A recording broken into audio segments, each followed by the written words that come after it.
Hello everyone, welcome back to the channel. First of all, I would like to thank you all for your support.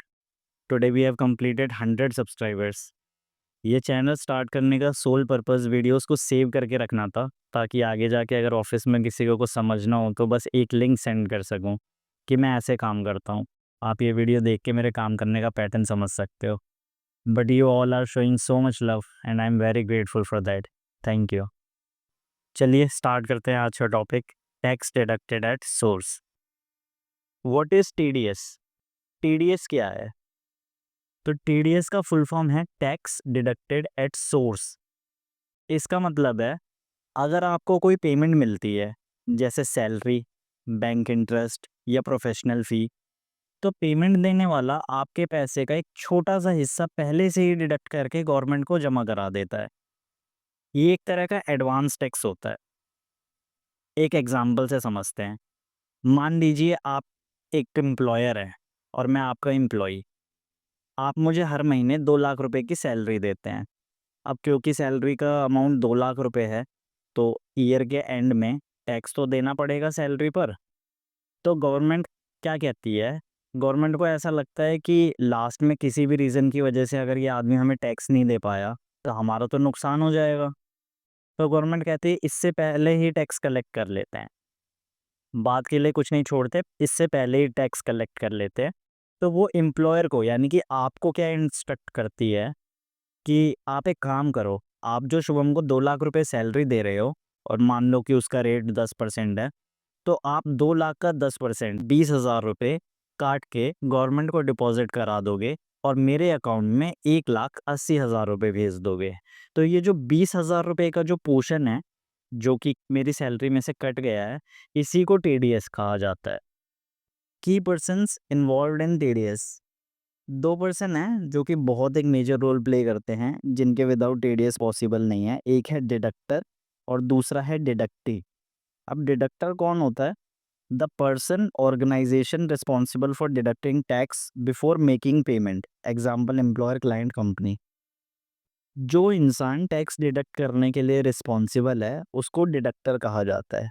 दूसरा है deductee. जिस इंसान का tax काटा जा रहा है वो है डिडक्टी। डिडक्टर कौन हुआ? जो टैक्स काटने के लिए रिस्पॉन्सिबल है, मतलब जो टैक्स काटेगा। और डिडक्टी कौन हुआ? जिसका टैक्स काटा जा रहा है। अब सवाल ये आता है कि why TDS exist. TDS exist ही क्यों करता है? ये सिस्टम क्यों बनाया गया? सिंपल है, ताकि गवर्नमेंट को साल भर में थोड़ा थोड़ा टैक्स मिलता रहे, ना कि साल के एंड में एक साथ पूरा अमाउंट। इससे आपका टैक्स बर्डन कम हो जाएगा और गवर्नमेंट को रेगुलर रेवेन्यू मिलता रहेगा। देखो सेम एग्जांपल में ही समझते हैं। जब साल के एंड में आप मुझे कहोगे कि शुभम, तुम्हारा टोटल इनकम टैक्स 2,40,000 रुपये का बना है, अब तुम्हें 2,40,000 रुपये पे करने हैं। तो मैं आपसे कहूँगा सर मुझे तो इस मंथ सैलरी ही 20,000 रुपये मिली है, तो मैं 2,40,000 रुपये का टैक्स कैसे पे करता?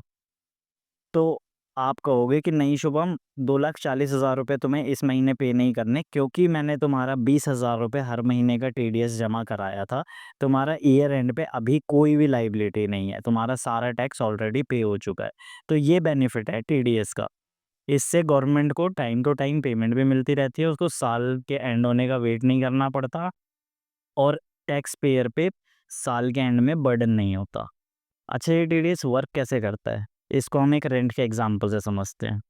मान लो आप रेंट पे करते हैं 50,000 रुपये का और टीडीएस रेट है 10%। तो 5,000 आप पेमेंट से डायरेक्टली डिडक्ट करोगे और गवर्नमेंट को भेज दोगे और रिसीवर के अकाउंट में 45,000 रुपये जाएंगे। जब वो ईयर एंड में आईटीआर फाइल करेगा तो ये 5,000 उसके टैक्स कैलकुलेशन में एडजस्ट हो जाएंगे। जो अगर सपोज उसकी लाइबिलिटी ही 10,000 रुपये की बनी तो 5,000 तो उसने ऑलरेडी पे कर दिया, उसको 5,000 ही पे करना पड़ेगा। Where TDS is applied. TDS कहाँ अप्लाई किया जाता है? टीडीएस सिर्फ सैलरी पर नहीं लगता, ये bank interest, rent payment, freelancing work, contractors, professional service जैसी और भी बहुत सारी चीज़ों पर लग सकता है। बेसिकली जहाँ पेमेंट होती है वहाँ टीडीएस लगने का चांस होता ही होता है। अब सबके अपने स्पेसिफाइड सेक्शन और रेट्स होते हैं और लिमिट्स होती हैं। हम ये सब नेक्स्ट वीडियोस में सीखेंगे कि किस सेक्शन में क्या रेट है और क्या लिमिट है। ये मेरी लास्ट स्लाइड पर आ जाते हैं।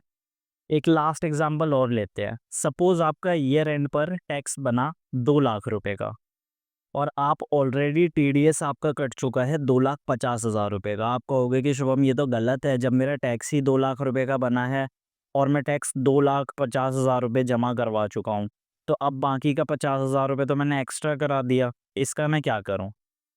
तो इसका एक बहुत सिंपल सॉल्यूशन है। जब आप अपना आईटीआर फाइल करोगे और आपकी टैक्स लायबिलिटी जो 2 लाख रुपए की है, उसमें से आपका टीडीएस 2 लाख रुपए एडजस्ट हो जाएगा। बाकी का जो रिमेनिंग 50,000 रुपये आपने एक्स्ट्रा जमा कराया है, उसका आप रिफंड ले सकते हो। तो सिंपल शब्दों में, टीडीएस एक एडवांस टैक्स कलेक्शन सिस्टम है। अगर आपसे ज़्यादा टीडीएस डिडक्ट हो गया, आप आईटीआर फाइल करते वक्त इसका रिफंड ले सकते हो। इससे टीडीएस से घबराने की बिल्कुल ज़रूरत नहीं है। ये सिर्फ एक प्रोसेस है जो टैक्स सिस्टम को स्मूथ बनाता है। अगर आपको ये एक्सप्लेनेशन सिंपल और क्लियर लगा, और अगर आपको लगता है कि वीडियो देखकर आपकी लाइफ में कोई वैल्यू ऐड हुई है, तो वीडियो को लाइक करें, चैनल को सब्सक्राइब करें और बेल आइकन दबा दें, ताकि आपको फाइनेंस और टैक्स के सिंपल एक्सप्लेनेशंस मिलते रहें। मैं आपसे मिलता हूँ ऐसे ही किसी नेक्स्ट वीडियो में, किसी न्यू टॉपिक के साथ। तब तक के लिए टेक केयर, बाय।